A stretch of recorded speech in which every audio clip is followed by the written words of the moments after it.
আসসালামু আলাইকুম। মোর্শেদ শোভন আমন্ত্রণ জানাচ্ছি এনটিভির মধ্যাহ্নের খবরে। ঢাকা বিশ্ববিদ্যালয় কেন্দ্রীয় ছাত্র সংসদ ডাকসুর কার্যনির্বাহী পরিষদের প্রথম সভা অনুষ্ঠিত হয়েছে। সকালে উপাচার্যের অফিস সংলগ্ন একটি কক্ষে এই সভা হয়। এতে ডাকসুর নবনির্বাচিত VP Sadiq Kayem, GS S M Farhad, AGS Mohiuddin Khan সহ কার্যনির্বাহী পরিষদের অন্যান্য সদস্যরা উপস্থিত ছিলেন। বিশ্ববিদ্যালয়ের অধ্যাপক নিয়াজ আহমেদ খান সভার সভাপতিত্ব করেন। সভা শেষে জানানো হয়, ঢাকা বিশ্ববিদ্যালয়ের সিনেট সদস্য হিসাবে 5 জন ছাত্র প্রতিনিধির নাম পাঠানো হয়েছে। তারা হলেন ডাকসুর VP Sadiq Kayem, GS S M Farhad, AGS Mohiuddin Khan, সদস্যদের মধ্যে সর্বোচ্চ ভোট পাওয়া সাবিকুন নাহার তামান্না ও পরিবহন সম্পাদক আসিফ আবদুল্লাহ। সভা শেষে ডাকসুর ভিপি সাদিক কায়েম বলেন, আনুষ্ঠানিকভাবে শিক্ষার্থীদের জন্য আজ থেকে কাজ শুরু হলো। ছাত্রছাত্রীদের সমস্যার সমাধান ও তাদের প্রত্যাশা পূরণে কাজ করাই মূল লক্ষ্য বলে জানান তিনি।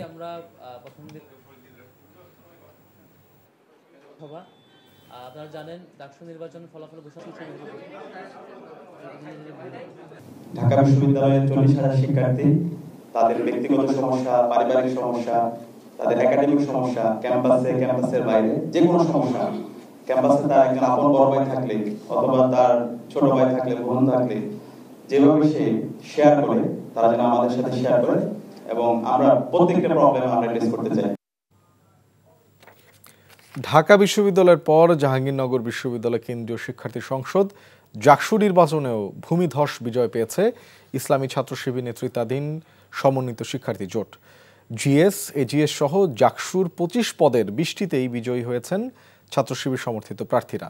ভিপি পদে বিজয়ী হয়েছেন স্বতন্ত্র প্রার্থীদের প্যানেল, সম্মিলিত জোটের আব্দুর রশিদ জিতু। এছাড়া 2টি পদে স্বতন্ত্র এবং 2টি পদে বাকছাসের প্রার্থীরা বিজয়ী হয়েছেন। ডাকসুর মতো জাকসুতেও ভরাডুবি হয়েছে জাতীয়তাবাদী ছাত্রদলের প্রার্থীদের।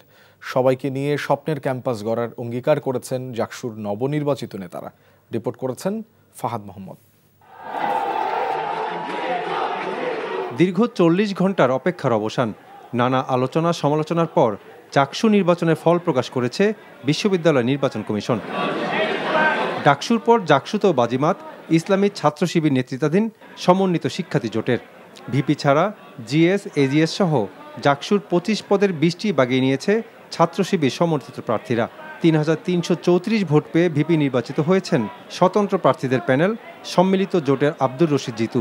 জিএস পদে বিজয়ী হয়েছেন শিবিরের প্যানেল, সমন্বিত শিক্ষার্থী জোটের মাজারুল ইসলাম। তিনি পেয়েছেন 3,930 ভোট।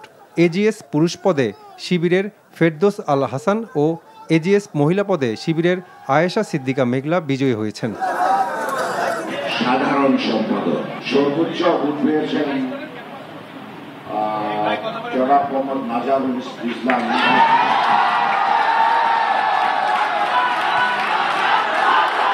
সর্বোচ্চ 3,334 ভোট পেয়ে জনাব আব্দুর রশিদ জিতু।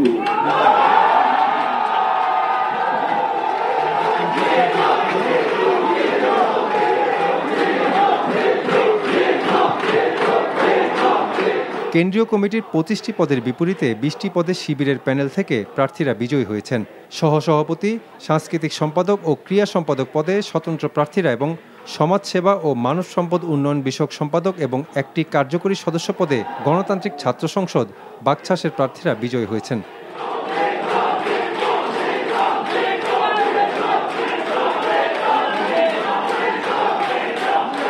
ফলাফল শেষে নবনির্বাচিত জিএস মাজারুল ইসলাম জানান, যে কোনো সমালোচনা ইতিবাচক হিসেবে গ্রহণ করবেন তারা। শিক্ষার্থীদের সাথে নিয়ে পথ চলার কথাও জানান তিনি। 25 জনের মধ্যে 20 জনকে নির্বাচিত করার দ্বারা শিক্ষার্থীরা, জাহাঙ্গীরনগর বিশ্ববিদ্যালয়ের শিক্ষার্থীরা আমাদের উপর যে আমানতের ভার দিয়েছে, আমরা আগামী 1 বছর সেই আমানতের ভার যথাযথভাবে রক্ষা করব ইনশাআল্লাহ। আমার প্রথম কাজ থাকবে যে যারাই নির্বাচিত হচ্ছে সবাইকে নিয়ে, দলমত সকলকে নিয়ে একসাথে একটা ইনক্লুসিভ জাহাঙ্গীরনগর বিশ্ববিদ্যালয় গড়ে তোলা। আমাদের শিক্ষার্থীদের চাওয়া পাই হলো আমাদের ইস্তিহার। জাহাঙ্গীরনগর বিশ্ববিদ্যালয়ের শিক্ষার্থীরা যে সকল অধিকারগুলো থেকে দীর্ঘদিন বঞ্চিত ছিল, আমাদের প্রথম কাজ থাকবে জাহাঙ্গীরনগর বিশ্ববিদ্যালয়ের শিক্ষার্থীদের সে সকল অধিকারগুলো কি বাস্তবায়িত করা। শিক্ষার্থীদের পরামর্শে সবার জন্য নিরাপদ স্বপ্নের ক্যাম্পাস গড়ার অঙ্গীকার ব্যক্ত করেন জাকসু নেতারা। Fahad Mohammad, NTV news, Dhaka. জাকসু নির্বাচনের ফলাফল পরবর্তী খবর জানাতে জাহাঙ্গীরনগর বিশ্ববিদ্যালয় থেকে সরাসরি যুক্ত হচ্ছেন স্টাফ করেসপন্ডেন্ট শফি মাহমুদ সাগর। সাগর, এই যে দীর্ঘ প্রতীক্ষার পর জাকসু নির্বাচনের ফলাফল এলো, ক্যাম্পাসের সার্বিক পরিস্থিতি এবং শিক্ষার্থীদের অনুভূতি আসলে কেমন দেখছেন?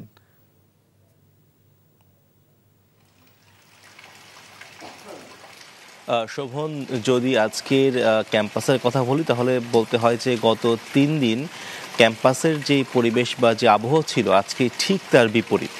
এর একটি প্রধান কারণ হচ্ছে যে গত 3 দিন যাবৎ ধরে যে দীর্ঘক্ষণের ভোট গণনার কাজ চলেছে এবং সেই সময় যে পুরো ক্যাম্পাসে আসলে উত্তেজনাকর অবস্থায় ছিল, সব শিক্ষার্থী খোঁজ খবর নিচ্ছিলেন, এর মধ্যে অনেকেই এই নির্বাচন কমিশন কার্যালয়ের সামনে অবস্থান করছিলেন। তো এই যে 48 ঘন্টার মতো একটি দীর্ঘ সময় ভোট গণনার শেষে ফলাফল পাওয়ার পর তারা যখন তাদের যেই হলগুলোতে ফিরে গেলেন, এরপর আজকে এই সকাল থেকে আমি এখন পর্যন্ত শিক্ষার্থীদের তেমন কোনো আনাগোনা ক্যাম্পাসে দেখিনি। এর একটি কারণ হতে পারে যে এই যে দীর্ঘক্ষণ ভোট যে কার্যক্রম ছিল এটির সঙ্গে যুক্ত থাকার ফলে যে শারীরিক মানসিকভাবে যে পরিশ্রম তাদের উপরে হয়েছে, একই সাথে বলা যায় যে আজকে সকাল থেকে বেশ মুষলধারে বৃষ্টি হচ্ছে। তো এই দুই বিষয় মিলিয়ে আসলে আজকে ক্যাম্পাসে তেমন কোনো চাঞ্চল্য নেই। আর অন্যদিকে যদি বলা যায় যে আজকে শিক্ষার্থীদের এমনিতেই একাডেমিক কার্যক্রম আজকের জন্য বন্ধ রয়েছে এবং এখন পর্যন্ত আমরা যে সকল নেতৃবৃন্দ গতকাল ফলাফলের মধ্য দিয়ে বিজয়ী হয়েছেন তাদের তেমন কোনো কার্যক্রমের খোঁজ খবর আমরা পাইনি। যদিও গতকাল তারা বলেছিলেন যে আজকে মূলত তারা হচ্ছেন সেই সকল সাধারণ শিক্ষার্থীদের সঙ্গে কথাবার্তা বলবেন এবং তাদের যেই চাওয়া বা তাদের যে দাবি দাওয়াগুলো আছে সেগুলো কিভাবে তারা বাস্তবে রূপ দিতে পারবে সে বিষয়ে তারা আসলে তাদের সঙ্গে দেখা হওয়ার মধ্য দিয়ে সেগুলো আলোচনা করবেন। তো বলা যাচ্ছে যে এই জাকসু নির্বাচন শেষে আজকে ক্যাম্পাস একদমই শান্ত এবং চাঞ্চল্যহীন এবং বলা যায় যে আসলে আজকে ক্যাম্পাসে সবাই আসলে সেই জায়গা থেকে বেশ বিশ্রাম নিচ্ছেন। তো এই ছিল জাহাঙ্গীরনগর ক্যাম্পাস থেকে জাকসু ইলেকশনের পরবর্তী খোঁজখবর। শোভন। দর্শক, আমরা জাহাঙ্গীরনগর বিশ্ববিদ্যালয় থেকে জানছিলাম জাকসু নির্বাচনের খবর। রাজশাহী বিশ্ববিদ্যালয় কেন্দ্রীয় ছাত্র সংসদ রাকসু নির্বাচনে চূড়ান্ত প্রার্থী তালিকা প্রকাশ করা হবে আজ। চূড়ান্ত তালিকা প্রকাশের পর থেকে প্রচার শুরু করবে প্রার্থীরা। বিকেলে প্রার্থীদের ব্যালট নম্বর প্রদান করবে রাকসু নির্বাচন কমিশন। প্রধান নির্বাচন কমিশনার অধ্যাপক এফ নজরুল ইসলাম জানান, রাকসু, হল সংসদ ও সিনেটে ছাত্র প্রতিনিধি নির্বাচনে যারা প্যানেল ভিত্তিক মনোনয়নপত্র জমা দিয়েছেন লটারির মাধ্যমে তাদের ব্যালটের ক্রমিক নম্বর নির্ধারণ করা হবে। আর যারা স্বতন্ত্র হিসেবে প্রতিদ্বন্দ্বিতা করছেন তাদের নামের প্রথম অক্ষর অনুযায়ী ব্যালট নম্বর প্রদান করা হবে। এর আগে মনোনয়ন প্রত্যাহারের শেষ দিনে রাকসু ও সিনেটে ছাত্র প্রতিনিধি নির্বাচনে 14 জন প্রার্থী তাদের মনোনয়নপত্র প্রত্যাহার করে নিয়েছেন। আগামী 25শে সেপ্টেম্বর ভোট গ্রহণ করা হবে। লোকসঙ্গীত মানেই যে মাটির টান, হৃদয়ের ভাষা, যা সারা জীবন প্রমাণ করেছেন লোকসঙ্গীতের প্রবাদ প্রতিম শিল্পী ফরিদা পারভিন। লালনের গান আর বাউল দর্শনের সঙ্গে তিনি একাত্ম ছিলেন শেষ নিঃশ্বাস পর্যন্ত। গান শুধু তার পেশায় ছিল না, সাধনাও ছিল। গান গেয়েছেন মনের টানে, তার সুরের ধারায় তৈরি হয়েছে অগণিত শিল্পী। গানের জগতে 57 বছর রাজত্ব করেছেন ফরিদা পারভিন। এই গানের পাখি সবাইকে কাঁদিয়ে পাড়ি জমিয়েছেন পরপারের ঠিকানায়।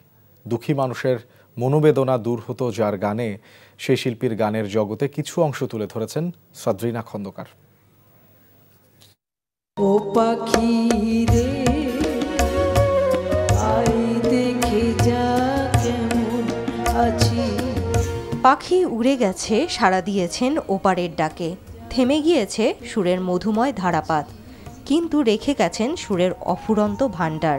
এই পদ্মা, এই মেঘনা, এই যমুনা সুরমা নদী তটে।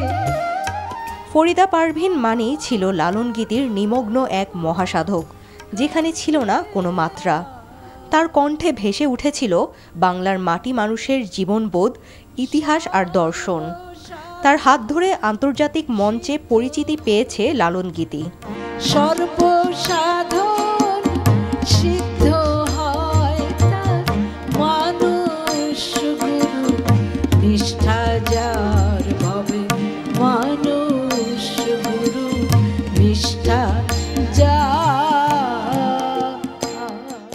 লোকসঙ্গীতের এই কিংবদন্তি 1954 সালের 31 ডিসেম্বর নাটোরে জন্মগ্রহণ করেন।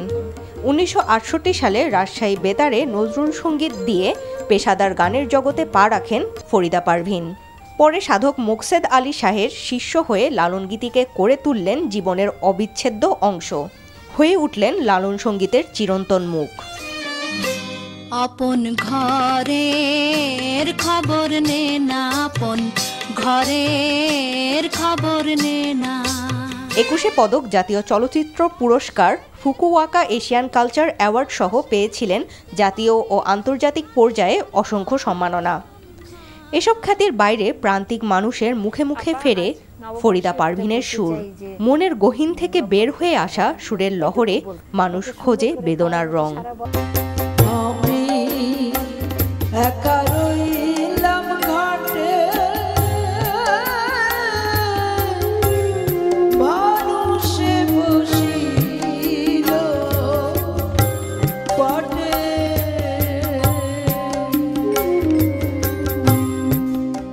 দীর্ঘদিন ধরে কিডনি জটিলতায় ভুগছিলেন ফরিদা পারভীন। গত 2 সেপ্টেম্বর ডায়ালাইসিসের জন্য হাসপাতালে ভর্তি করা হয়।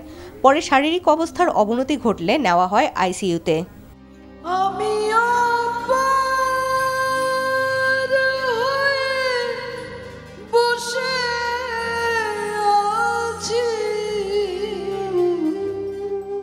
কীর্তিমানের মৃত্যু নেই, যা জীবন আর সাধনা দিয়ে প্রমাণ করে গেছেন ফরিদা পারভীন।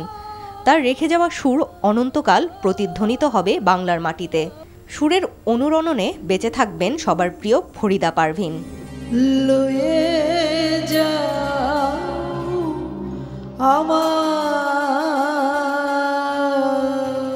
Sadrina Khandaker, NTV news, Dhaka.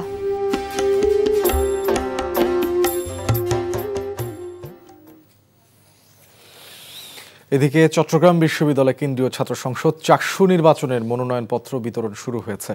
সকাল 9:30টায় চাকসু ভবনে মনোনয়নপত্র বিতরণ করেছেন নির্বাচন পরিচালনা কমিটি। এর আগে গেল 28 আগস্ট চাকসু নির্বাচনের তফসিল ঘোষণা করেন নির্বাচন পরিচালনা কমিটির সভাপতি অধ্যাপক ডক্টর মনির উদ্দিন। ঘোষিত তফসিল অনুযায়ী 17 সেপ্টেম্বর মনোনয়নপত্র জমা দেওয়ার শেষ দিন। 25 সেপ্টেম্বর চূড়ান্ত প্রার্থী তালিকা প্রকাশ এবং 12 অক্টোবর ভোট গ্রহণ হবে। 1966 সালে প্রতিষ্ঠিত চট্টগ্রাম বিশ্ববিদ্যালয়ে প্রথম চাকসু নির্বাচন অনুষ্ঠিত হয়েছিল 1970 সালে এবং সর্বশেষ নির্বাচন হয় 1990 সালে।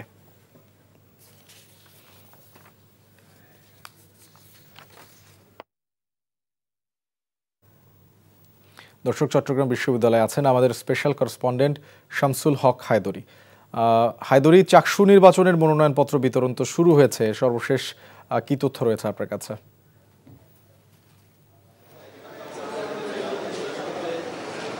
হ্যাঁ শোভন, আমি আছি এখন চাকসু ভবনের দ্বিতীয় তলায়, যে নির্বাচন কমিশনের যে কার্যালয় করা হয়েছে এখানে সকাল 9:30 থেকে মনোনয়নপত্র বিতরণ করা শুরু হয়েছে। ইতিমধ্যে বেশ কয়েকজন মনোনয়নপত্র গ্রহণ করেছেন এবং প্রত্যেকটি মনোনয়নপত্রের পেছনে কেন্দ্রীয় সংসদের জন্য 300 টাকা এবং হল সংসদের জন্য 200 টাকা ফি দিয়ে তারা মনোনয়নপত্র সংগ্রহ করছেন। সেখানে নির্বাচন কমিশন থেকে মনোনয়নপত্রের সাথে একটি নির্দেশনার মতো কাগজ একটা তাদেরকে দিয়েছে। সেখানে তাদের আচরণবিধি কেমনটা হবে সেইটুকু লেখা আছে। পাশাপাশি বাধ্যতামূলকভাবে তাদেরকে ডোপ টেস্ট করার জন্য বলা হয়েছে এবং এই ডোপ টেস্টটা তারা বিশ্ববিদ্যালয়ের যে এখানে স্বাস্থ্যকেন্দ্র আছে, মেডিকেল হাসপাতাল, সেখানেই করবে। এই রিপোর্টটি নির্বাচন কমিশন চূড়ান্ত প্রার্থী তালিকা করার আগেই সংগ্রহ করবেন এবং যদি নেতিবাচক ফলাফল হয় সেক্ষেত্রে প্রার্থীতা বাতিল হবে, এমনটাই আমাদেরকে জানিয়েছেন। তো চট্টগ্রাম বিশ্ববিদ্যালয়ের যে 35 বছর পর চাকসুর যে নির্বাচন হচ্ছে, এখানে বেশ উৎসাহ উদ্দীপনা আমরা শুরু থেকে লক্ষ্য করছি। আজ সকালে ভোটার তালিকা প্রকাশ করা হয়েছে। ভোটার তালিকা অনুযায়ী সর্বশেষ যেটা দাঁড়িয়েছে হয়েছে ভোটারের সংখ্যা সেটা হচ্ছে যে ২৭,৬৩৪ জন। তো আমরা আলাপ করেছিলাম প্রধান নির্বাচন কমিশনারের সাথে যে এই বিপুল সংখ্যক ভোটারের ভোট গ্রহণ এবং পুরো নির্বাচন প্রক্রিয়াটি সুষ্ঠুভাবে সম্পন্ন করার জন্য তারা কি কি ব্যবস্থা নিয়েছেন। তো প্রধান নির্বাচন কমিশনার প্রফেসর ডক্টর মনিরুদ্দিন আমাকে বলেছেন যে আমরা ইতিপূর্বে দুটো বিশ্ববিদ্যালয়ে নির্বাচন হয়েছে, ডাকসু এবং জাকসু, সেই নির্বাচনগুলো আমরা পর্যবেক্ষণ করেছি। সেখানে কি কি বিষয়গুলোর উপর আমাদেরকে জোর দিতে হবে সেটা আমরা মোটামুটিভাবে একটা ধারণা করে নিয়েছি এবং সেই ধারণাগুলো নিয়ে আমরা অগ্রসর হচ্ছি যাতে করে সুষ্ঠু সুন্দরভাবে নির্বাচন সম্পন্ন করা যায় এবং কোনো রকমের বিলম্ব যাতে করে না হয়। তো নির্বাচন সুষ্ঠুভাবে সম্পন্ন করার জন্য যে আজকে থেকে যে মনোনয়নপত্র বিতরণ শুরু হলো এটি চলবে 3 দিন, আগামী 16 তারিখ পর্যন্ত চলবে। প্রতিদিন সকাল 9:30 থেকে বিকেল 3:30 পর্যন্ত মনোনয়নপত্র প্রদান করা হবে এবং প্রার্থীরা ইতিমধ্যেই আসতে শুরু করেছেন। তবে এই পর্যন্ত যে কজন প্রার্থী এসেছেন তারা প্রত্যেকেই স্বতন্ত্রভাবে লড়বেন বলে আমাদেরকে জানিয়েছেন। প্যানেল ভিত্তিক যারা আসবেন তারা এখনো পৌঁছান নাই। আমার মনে হয় তারা আরো 2 দিন সময় আছে, সেই 2 দিনের মধ্যে এই মনোনয়নপত্র বিতরণ সম্পন্ন হবে। জি, আমরা জানছিলাম যে আগামী 2 দিনের মধ্যে মনোনয়নপত্র বিতরণের কার্যক্রম শেষ হবে। দর্শক, চট্টগ্রাম বিশ্ববিদ্যালয় থেকে আমরা জানছিলাম চাকসু নির্বাচনের খবরাখবর। নির্বাচন কমিশনের সীমানা পুনর্বিন্যাসের প্রতিবাদে দেশের বিভিন্ন স্থানে বিক্ষোভ কর্মসূচি পালন করছে সাধারণ মানুষ। সকাল থেকে মহাসড়কের পাশাপাশি রেলপথ অবরোধ করে অবস্থান নিয়েছে ফরিদপুরের ভাঙ্গা উপজেলার আলগি ইউনিয়ন ও হামিরদি ইউনিয়নের বাসিন্দারা। এতে ঢাকাগামী নকশিকাথা ও খুলনাগামী সুন্দরবন এক্সপ্রেস ট্রেনটি আটকা পড়ে। পাশাপাশি মহাসড়কে গাছ কেটে ও টায়ার জ্বালিয়ে অবরোধ করেছে স্থানীয়রা। এদিকে বাগেরহাটে আসন পুনর্বহালের দাবিতে জেলা প্রশাসক কার্যালয় ও নির্বাচন অফিস সহ বিভিন্ন সরকারি অফিস ঘেরাও করে সেখানে অবস্থান নিয়েছে সর্বদলীয় সম্মিলিত কমিটির নেতাকর্মীরা। এ সময় তারা দাবি আদায় না হওয়া পর্যন্ত অবরোধ চালিয়ে যাওয়ার হুঁশিয়ারি দেন। অন্যদিকে পাবনা 1 সংসদীয় আসন পুনর্বহালের দাবিতে বেড়া উপজেলায় সকাল সন্ধ্যা হরতাল, সড়ক ও নৌপথ অবরোধ পালন করেছে সর্বদলীয় সংগ্রাম কমিটি।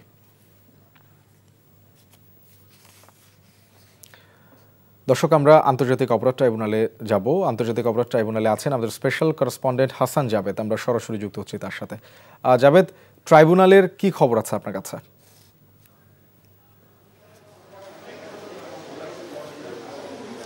শুভন, আজকে আন্তর্জাতিক অপরাধ ট্রাইব্যুনাল 2-এ আপনি জানেন যে গত বছরের 5ই আগস্ট সাভারের আশুলিয়ায় 6 জনকে গুলি করে হত্যার পর লাশ আগুনে পুড়িয়ে দেওয়া হয়েছিল। সেই হত্যা মামলায় আজকে প্রসিকিউশনের পক্ষ থেকে চিফ প্রসিকিউটর সূচনা বক্তব্য রাখেন। তারপর আগামীকাল সাক্ষ্য গ্রহণের জন্য দিন ধার্য রেখেছে ট্রাইব্যুনাল এবং আগামীকাল প্রথম সাক্ষী হিসেবে সাক্ষ্য দিবেন সেই 6 জনের মধ্যে যে শহীদ হয়েছিলেন শহীদ সাজ্জাদের বাবা খলিলুর রহমান।